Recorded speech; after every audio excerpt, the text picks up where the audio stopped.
اعوذ باللہ من الشیطان الرجیم بسم اللہ الرحمن الرحیم الذین ينقضون عہد اللہ من بعد میثاقہ ویقطعون ما امر اللہ بہ ان یوصل ویفسدون فی الارض اولئک هم الخاسرون۔ وہ لوگ جو اللہ تعالیٰ کے عہد کو توڑتے ہیں من بعد میثاقہ، پختہ کرنے کے بعد، وَيَقْطَعُونَ مَا أَمَرَ اللَّهُ بِهِ أَن يُوصَلَ، اور وہ توڑ دیتے ہیں ما امر اللہ، کہ اللہ تعالیٰ نے جس کے جوڑنے کا حکم دیا، وَيُفْسِدُونَ فِي الْأَرْضِ، اور زمین میں فساد برپا کرتے ہیں، أُولَئِكَ هُمُ الْخَاسِرُونَ، یہی نقصان اٹھانے والے ہیں۔ سورہ بقرہ کی آیت نمبر 27، اس سے ماقبل آیت نمبر 26 کے آخر میں، چونکہ پچھلی آیت مبارکہ کے اندر یہ مضمون بیان ہوا تھا کہ کفار جن کو چیلنج کیا گیا کہ تم کہتے ہو کہ یہ حضور اپنے سے قرآن بنا کے لے آتے ہیں، تو تم بھی بنا کے لے آؤ، یا 10 صورتیں لے آؤ، یا کم سے کم چلو 1 صورت ہی لے آؤ۔ جب وہ اس چیلنج کا جواب دینے سے عاجز آ گئے تو انہوں نے قرآن پاک پر اعتراضات کرنے شروع کر دیے، اور ان میں سے ایک اعتراض یہ کیا کہ یہ اللہ کا کلام کیسے ہو سکتا ہے کہ اس کے اندر مچھر کا ذکر ہے، اس کے اندر مکھی کا ذکر ہے، اللہ تعالیٰ اتنے اونچے، ان کا کلام اتنا اونچا، تو یہ چھوٹی چھوٹی کا ذکر اس کے اندر کیوں ہے؟ تو اس کا تفصیلی جواب کل کے درس میں گزر گیا، اور اللہ تعالیٰ نے آخر میں یہی جواب دیا کہ اللہ تعالیٰ جو ایسی مثالیں بیان کرتے ہیں وہ کس لیے کہ یضل بہ کثیرا ویہدی بہ کثیرا، کہ بہت سے لوگ ایسی مثالیں سن کے گمراہ ہو جاتے ہیں، اور بہت سے لوگ جو نا ہدایت پر آ جاتے ہیں، ہدایت پا جاتے ہیں۔ اب گمراہ کون ہوتے ہیں؟ تو اللہ نے فرمایا وما یضل بہ الا الفاسقین، اللہ تعالیٰ فاسقوں کو ہی گمراہ کرتا ہے۔ اب فاسق کون لوگ ہیں؟ ان کی تفصیل آج کا جو درس ہے اس آیت مبارکہ کے اندر اس جو فاسق ہیں ان کی تفصیل بیان فرمائی کہ فاسق کون لوگ ہیں۔ الذین ینقضون عہد اللہ من بعد میثاقہ، کہ وہ توڑتے ہیں عہد اللہ، اللہ کے عہد کو، جو اللہ سے عہد کیا، کہ تورات اور انجیل کے اندر، اور قرآن پاک نے بھی اس کا ذکر کیا، وَإِذْ أَخَذَ اللَّهُ مِيثَاقَ النَّبِيِّينَ لَمَا آتَيْتُكُم مِّن كِتَابٍ وَحِكْمَةٍ ثُمَّ جَاءَكُمْ رَسُولٌ مُّصَدِّقٌ لِّمَا مَعَكُمْ لَتُؤْمِنُنَّ بِهِ وَلَتَنصُرُنَّهُ، کہ جب اگر ایک ایسے رسول آ جائیں، آپ علیہ السلام کے متعلق فرمایا جب ایسے رسول آئیں گے نا آخر میں کہ وہ تمہاری کتابوں کی تصدیق کریں گے، تو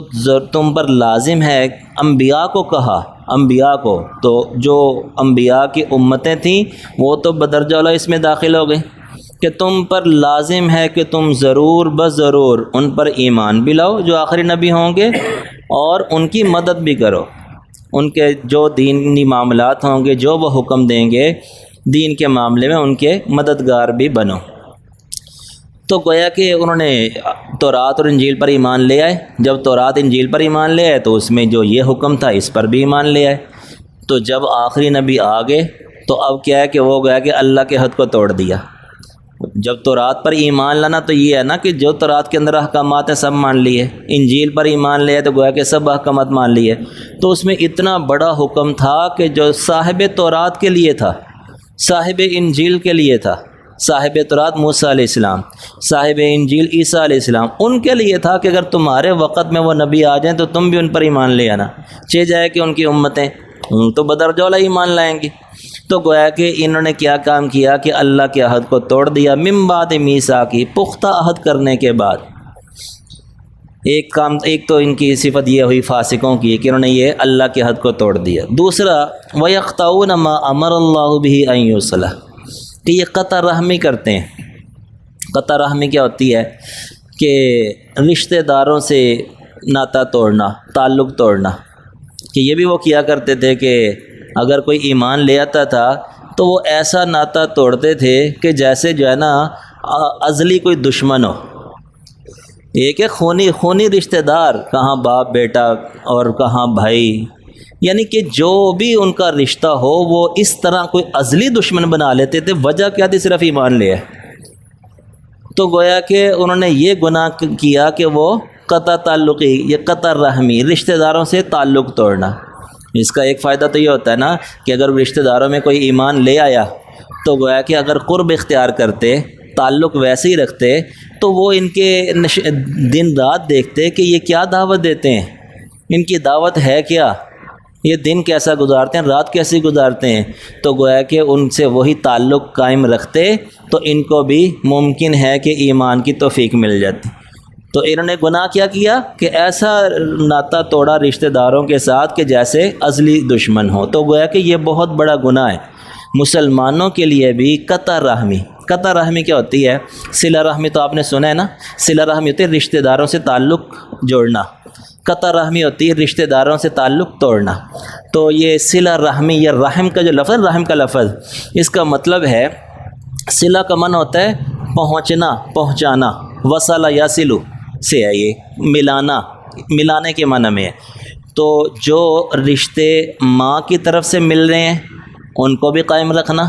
اور جو باپ کی طرف سے مل رہے ہیں، ماں کی طرف سے جیسے خالہ ہے، ماموں ہے، خالہ زاد ہے، ماموں زاد ہے، اور اسی طرح باپ کی طرف سے جیسے چچا ہے اور پھپھی ہے، چچا زاد، پھپھی زاد۔ اسی طرح اصول و فروع، یعنی کہ جو والدہ ہے، والدہ کی والدہ، والدین، دادا دادی، گویا کہ نانا نانی، اصول و فروع، اس طرح اپنی جو اولاد ہے وہ آ گئی، پھر اس میں بہن بھائی آ گئے۔ یہ سب جو ہے نا اس کو کہتے ہیں صلہ رحمی۔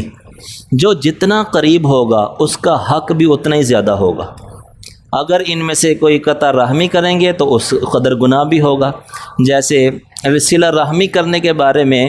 آپ صلی اللہ علیہ وسلم نے فرمایا، مسند احمد کی روایت ہے کہ اگر تم چاہتے ہو کہ تم پر بری موت نہ آئے اور تم چاہتے ہو کہ تمہاری عمر دراز ہو اور تم چاہتے ہو کہ تمہارا رزق وسیع ہو، تو پھر اپنے رشتہ داروں کا خیال رکھو، صلہ رحمی کرو، رشتہ داروں سے تعلق جوڑو، تو گویا کہ اس کی برکت سے یہ 3 نعمتیں ملیں گی۔ رزق میں برکت ملے گی، عمر میں برکت ملے گی، اور برے خاتمے سے پناہ ملے گی، گویا کہ اچھا خاتمہ ہوگا۔ اسی طرح آپ علیہ السلام نے مذمت بھی بیان فرمائی کہ جو رشتوں کو توڑتا ہے، قطع تعلقی کرتا ہے۔ بخاری اور مسلم کی روایت ہے، آپ علیہ السلام نے فرمایا، جس کا مفہوم ہے لا يدخل الجنت قاطع، کہ قطع رحمی کرنے والا، رشتہ داروں سے تعلق توڑنے والا جنت میں نہیں جائے گا۔ اسی طرح بخاری اور مسلم کی روایت ہے جس کا مفہوم یہ ہے کہ قیامت کے دن رشتہ داری عرش کو پکڑ لے گی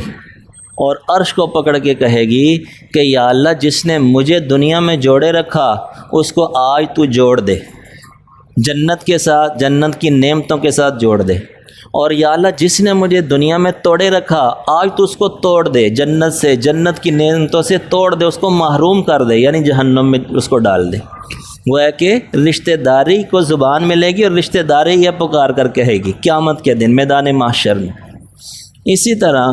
ترمذی شریف اور ابو داؤد شریف میں ایک روایت آتی ہے جس کا مفہوم یہ ہے کہ 2 گناہ ایسے ہیں کہ جن کا دوہرا عذاب ہے، دنیا میں بھی اور آخرت میں بھی۔ ایک زنا اور دوسرا رشتہ داری کو توڑنا، قطع رحمی کرنا، یعنی اس کا دنیا میں بھی عذاب ہے اور آخرت میں بھی عذاب ہے۔ یہ تو ہے رشتہ داروں کے متعلق جو آپ علیہ السلام نے یعنی بعض احادیث کے اندر مذمت بیان فرمائی، وعید بیان فرمائی، اور بعضوں کے اندر فضیلت بیان فرمائی۔ اور اس کے بعد عام معاشرے کے متعلق بھی اصول بیان فرمایا کہ لا يحل لمسلم ان يهجر اخاه فوق 3 لیال او کما قال علیہ الصلوۃ والسلام، کہ آپ نے فرمایا کسی مسلمان کے لیے حلال نہیں ہے کہ وہ کسی دوسرے مسلمان سے 3 دن تک قطع تعلقی رکھے۔ اب یہ قطع تعلقی کیا ہوتی ہے؟ یہ مسئلہ بھی ایک سن لیں کہ ہمارے ہاں جتنے بھی ہم لوگ بیٹھے ہوئے ہیں، یعنی کہ ہر خاندان کے اندر یہ مسائل ہے، ہر خاندان ان مسائل میں مبتلا ہے کہ اگر دیکھا جائے، وعیدوں کو دیکھا جائے تو اتنی سخت وعیدیں ہیں کہ جناب قطع تعلقی کا اس قدر گناہ ہے، اور صلہ رحمی کا اس قدر حکم ہے، اس قدر تاکید ہے کہ قرآن پاک نے آیات نازل کی، کتنی آیات کے اندر صلہ رحمی کا حکم ملتا ہے، تو ہر خاندان متاثر ہے۔ تو یہ مسئلہ بھی ہے کہ یاد رکھیں، فقہ کا مسئلہ ہے جو علماء نے ان تمام قرآن پاک کی آیات اور احادیث مبارکہ کو سامنے رکھ کر یہ مسئلہ بیان فرمایا، اور بلکہ یہ مسئلہ حدیث میں بھی یہ الفاظ آتے ہیں، ابو داؤد شریف کے غالباً یہ الفاظ ہیں کہ اگر کوئی ایسا جس کا مفہوم یہ ہے، مثلاً کوئی خاندان میں ایسا معاملہ ہو جاتا ہے کہ نہیں بولتے، یا دو مسلمانوں کے درمیان کوئی ایسی نوبت آ جاتی ہے کہ نہیں بولتے، تو اب اس میں کم سے کم درجہ یہ ہے کہ اگر نئی مزاج ملتا، پتہ یار یہ بندہ شریر سا بندہ ہے، رشتہ داروں میں بھی ایسے لوگ ہوتے ہیں، معاشرے میں بھی ایسے ہوتے ہیں، تو اس میں پھر یہ کم سے کم درجہ یہ ہے کہ جب آمنا سامنا ہو جائے تو سلام ضرور کرے۔ جب سلام کرے گا نا تو قطع تعلقی کا گناہ نہیں ملے گا، قطع تعلقی کا وبال نہیں آئے گا، بس اتنا کام کر لے۔ اور حدیث میں آتا ہے کہ قطع تعلقی کب کہلائے گی؟ کہ جب آمنا سامنا ہوا اور یہ بھی اعراض کر رہا ہے اور دوسرا بھی اعراض کر رہا ہے، اس نے بھی اعراض کیا، دوسرے نے بھی اعراض کیا، نہ اس نے سلام کیا نہ اس نے سلام کیا، اب دونوں پر گناہ آئے گا۔ اور اگر کیا کسی ایک بندے نے سلام کر لیا تو گویا کہ وہ بری ذمہ ہو جائے گا، اب اگر تو دوسرے نے جواب دے دیا تو یہ بھی بری ذمہ ہے، کیونکہ جو ہے نا شریعت یہ نہیں کہتی کہ ہر بندے کے ساتھ گھل مل کے رہو، ہر رشتہ دار کے ساتھ گھل مل کے رہو، شریعت یہ نہیں کہتی، کیونکہ ہر بندے کا مزاج ہے۔ یہ بھی تو آج کل ایسا ہے نا کہ کتنے لوگ ہیں جناب پتہ بھی نہیں چلنے دیتے، نقصان پہنچا کے چلے جاتے ہیں۔ تو شریعت نے یہ تھوڑی کہا کہ گھل مل کے رہو، بس بندہ دیکھے یار جہاں سے شر پہنچنے کا خدشہ ہے اس سے دور رہے، لیکن جب جیسے ہی آمنا سامنا ہو جائے تو کم سے کم درجہ سلام ضرور کرے تاکہ قطع تعلقی کا وبال نہ آئے۔ تو گویا کہ یہ جو ہے نا کفار یہ کیا کرتے تھے، دوسرے ان کی جو بیان کی صفت کہ وَيَقْطَعُونَ مَا أَمَرَ اللَّهُ بِهِ أَن يُوصَلَ، کہ یہ قطع تعلقی کرتے تھے جس کو اللہ نے جوڑنے کا حکم دیا، وَيُفْسِدُونَ فِي الْأَرْضِ، اور زمین میں فساد برپا کرتے تھے۔ اب یہاں پر جو فساد برپا کرنا کیا، کیوں کافروں کا ذکر چل رہا ہے نا، جو شریعت پر گویا کہ قرآن پر اعتراض کر رہے ہیں ان کا ذکر چل رہا ہے۔ تو فساد فی الارض کیا ہے کہ سب سے بڑا فساد ہے کفر، اور اس کے بعد شرک، اس کے بعد بدعت، اس کے بعد فسق، عام گناہ۔ گویا کہ یہ 4 صورتیں فساد فی الارض کی ہیں۔ جو کفر ہے اس سے بھی زمین میں فساد برپا ہوگا، شرک سے بھی فساد برپا ہوگا، بدعت سے بھی فساد برپا ہوگا، اور فسق سے بھی فساد برپا ہوگا۔ تو گویا کہ یہ کیا کرتے تھے، فساد فی الارض کرتے تھے۔ ایسے لوگوں کے متعلق اللہ تعالیٰ نے فرمایا اولئک هم الخاسرون، یہی لوگ نقصان اٹھانے والے ہیں۔ اللہ تعالیٰ قرآن پاک کا صحیح فہم نصیب فرمائے۔